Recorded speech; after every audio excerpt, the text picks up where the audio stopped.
This is your host, Gabe Morales, coming back at you with another informative episode, this time on what I feel are the top 10 Aryan Brotherhood members of all time. Robert Blinky Griffin was born on June 16, 1948, and claimed Orange County. In a previous video, I stated that Blinky killed a BGF at Chino.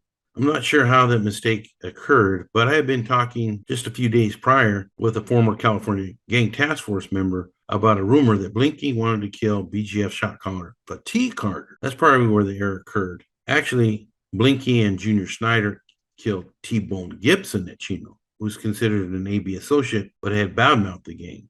Griffin was convicted of the murder in 1983. He was also involved with Mexican Mafia shot caller Nico Velasquez in a June 1972 murder of a black inmate named John Taylor at the Sierra Conservation Center. Now, like Blue, Blinky's main power came from drug sales, and a big reason why both were in competition with each other. Blinky would often use females to smuggle in drugs into prison visiting rooms during the 1970s and 80s. During a federal RICO trial in LA County, Blinky was convicted on January 9, 2007, of conspiracy to commit racketeering and committing violent acts in the aid of racketeering. While he professed to no longer be active in the Aryan Brotherhood, he ended up dying in custody while he was still held in the security housing unit. Robert Bobby New York Crane was born on August 26, 1948 in New York, thus his moniker. In 1977, Crane and AB member David Owens robbed a Bank of America, netting approximately $9,000. Just over a year later, Owens was convicted and sent to the BOP. Meanwhile, Crane was held in the Orange County jail for the death of an ex-con named Kenneth Hogjaw Cochran. Hogjaw's body was found at Huntington Beach State Park. He had been shot in the back and both of his knee cups had been blown off. Crane later pled guilty to first-degree murder in December 1977. Prior to his plea, Crane was already serving a life sentence for the 1979 murder of Wayne Gollin, the owner of a jewelry store in Seal Beach, California. But he avoided possible death penalty by pleading guilty on the Cochran case.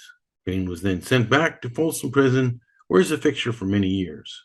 As I stated before, both he, Blinky Griffin, and Blue Norris were on the California AB Commission. New York was very close to Mexican Mafia member Mo Farrell before he was killed at Folsom Prison in the mid-1980s. As for Crane, he allegedly committed suicide, but that has always been considered suspicious, as Blue Norris sought to be the sole general at the time. John Youngster Stinson was born on July 15, 1954. I believe it was in California, but I also have notes that he was in Oregon in 1974, so he might have moved to California later. He was called Youngster because he was one of the youngest ABs ever inducted into the prison gang in the late 1970s, after he is alleged to have helped in the murder of AB co-founder Red Mahoney, as previously discussed, on orders of Blue Norris. Stinson was received in the California Department of Corrections on December 21st, 1981. In the 1990s, his wife Deborah Stinson was involved in smuggling drugs in the LA County jail for her husband. And Stinson continued to deal drugs and gain power and eventually became a California Commission member. During the RICO trial in LA County, he was convicted in 2007 of racketeering. But Stinson had testified for the brand and made statements that some considered to be in violation of the rules. But he remained in good standing with many members and was housed at CSPF Solano in 2020, where he is still housed at the age of 68 years old. Ronald Renegade Yandell was born in 1963 in California and claims Contra Costa County, also known as Coco County. I clearly recall him being housed at New Folsom B1 with many of the other ABs as a young soldier for them who got off on blacks as well as tangled with staff. I understand he was later sent to the federal system where Barry Mills took a liking to him as his protege, and he was sponsored into the Aryan Brotherhood. He was later returned to the California Department of Corrections on March 18, 2004, under a new CDC number of V, as in Victor, 27927. And he played his cards right to earn a spot on the California Commission. Renegade can be seen in many current YouTube videos and obviously has plenty of access to smuggled in cell phones, as well as dope. In 2019, another case was brought against 16 members and associates of the AB, including Renegade, Danny Troxel, as well as Peni leader and former AB member Donald Popeye Maza. as well as Nazi lowrider and Aryan Brotherhood member Pat Boomer Brady.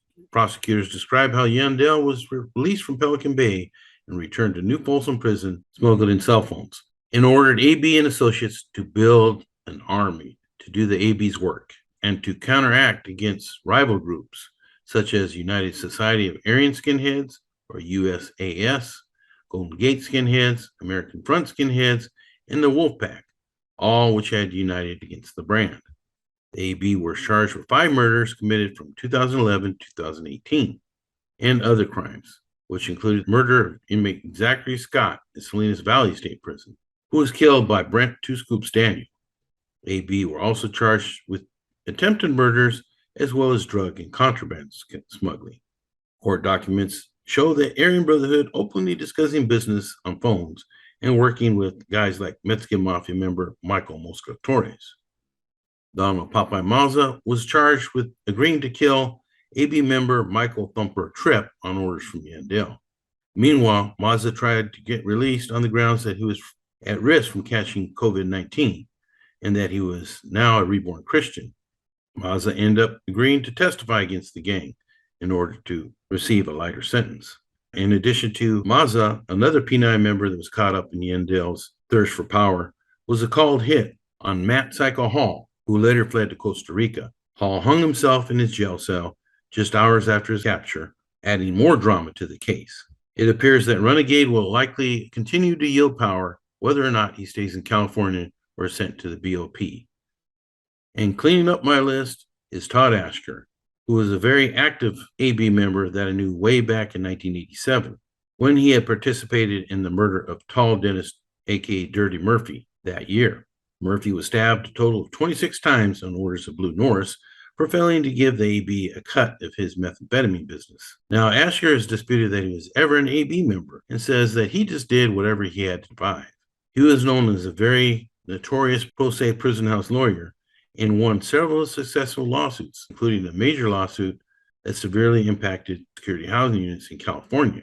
He did this while also being a main player in the hunger strikes that involved thousands of inmates.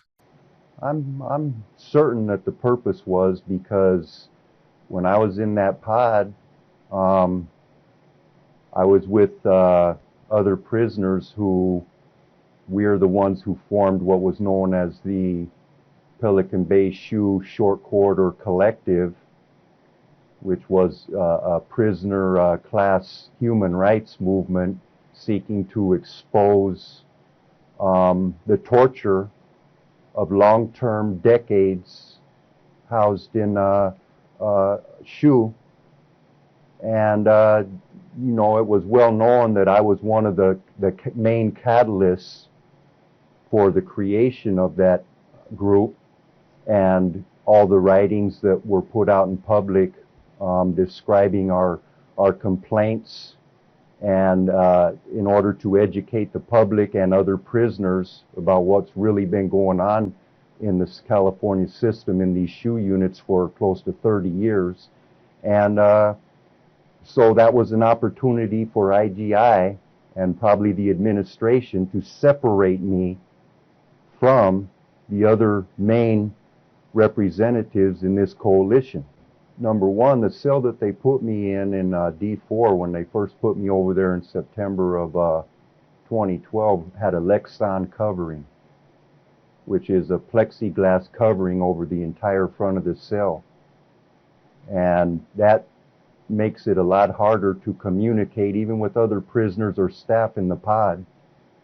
It restricts airflow. It's either real super hot or real cold. And it's a lot more isolation and sensory deprivation. And then through at that time we were having monthly meetings with the administration here. At the time it was Associate Warden P.T. Smith. He was in charge of SHU, and we had complained about the Lexan covering on these cells because of various factors that I just touched on. And so in December of 2012, he had the Lexan covers removed from the F pods almost throughout the entire D facility of SHU because of those complaints.